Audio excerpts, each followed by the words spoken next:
Hey everyone, this is Jure Jerebic from Global Composers Network, and today we have a special review for you. We're going to have a look at the ADAM Audio T7V studio monitors. Coming right up.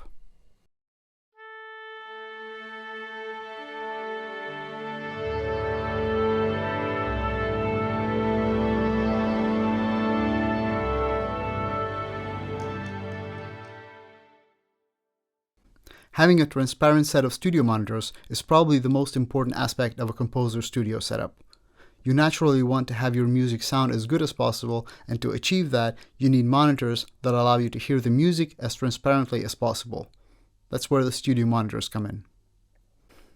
ADAM Audio have been one of the world's leading manufacturers of studio monitors for a long time, and their A7X model is one of the most demanded monitors in the world. As the A7X can be a little hard on the wallet, especially for composers that are just starting out, ADAM Audio have decided to release the T7V and T5V models, which offer the same kind of transparency but at a lower price point. As such, these monitors are aimed at either people just starting out in music production or composition, or that already own a set of monitors that might not offer them the clarity that they require. So what makes the T7Vs a perfect choice for anyone that's just starting out in music production and composition? Let's have a look. First off, they look fantastic. The ADAM Audio have a trademark design, a part of which is their proprietary UART ribbon tweeter, which is one of the biggest pros of these monitors.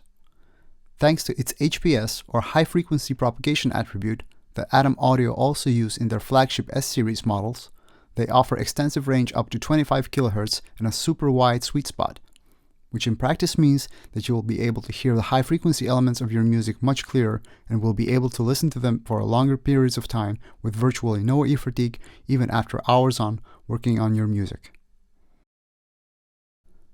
The 7-inch low frequency speaker will likely surprise you with how defined its mid-range sounds through it, and when you get into the low frequencies, you'll notice that the delivery is very tight and present, at least in my experience. In total, both speakers can deliver up to staggering 110 decibel sound pressure level, which is more than enough for any home studio or near-field monitoring situation. Looking at the connections and controls, it offers two inputs on the backside, a non-balanced RCA and a balanced XLR input, and you can switch between them with a manual switch. Also located on the backside is the baseboard, which can be a downside if you're short on space, as you won't want to position them too close to the wall for optimum performance because of this. Apart from the backfiring baseboard, the only complaint I have with the speakers is that there is no dent in the volume knob at 0 decibel.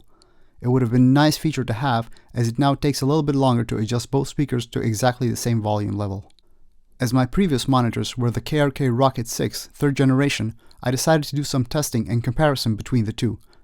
I got a measurement microphone specifically designed for frequency testing and room acoustic treatment purposes, and did a frequency response analysis test for both sets of monitors.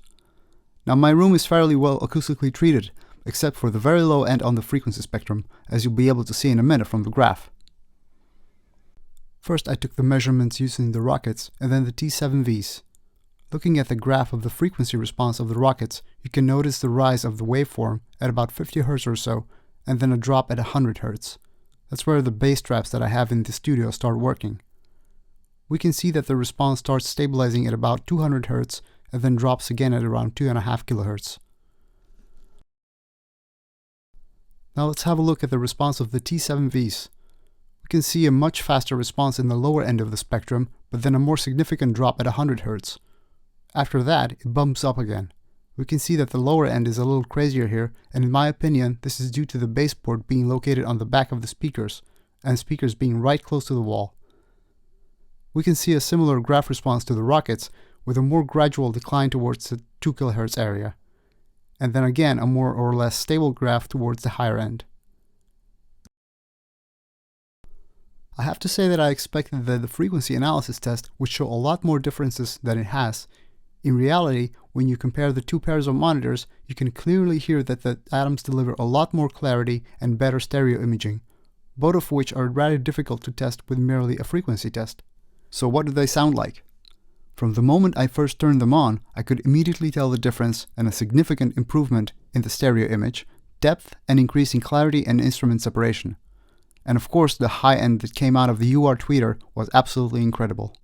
While the KRK Rokits did sound good, I often had issues making decisions on instrumentation and stacking and layering of sounds on the lower end, as I couldn't really tell them apart. That's no longer the case. Now I can make better choices, as I can tell the individual elements apart more clearly, even when they occupy the same frequency range.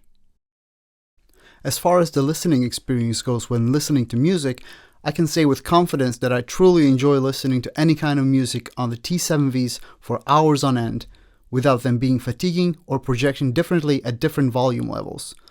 No matter if you play music on them very quietly or above 100 decibel, its representation will always be accurate and enjoyable. So if you're someone that's thinking about your first set of studio monitors, or you already own another set of studio monitors, I definitely urge you to have a look at the T7Vs, try them out for yourself, and I guarantee you will not be disappointed when you pick them up for your studio. So hopefully this video gave you some information what these monitors are all about and what you can expect from them. We want to thank ADAM Audio for sending these over, and if you want more hardware reviews made specifically for composers, let us know in the comments. And if you enjoyed the video, like, subscribe to our YouTube channel, follow us on Instagram, and join our community on Facebook. Thanks.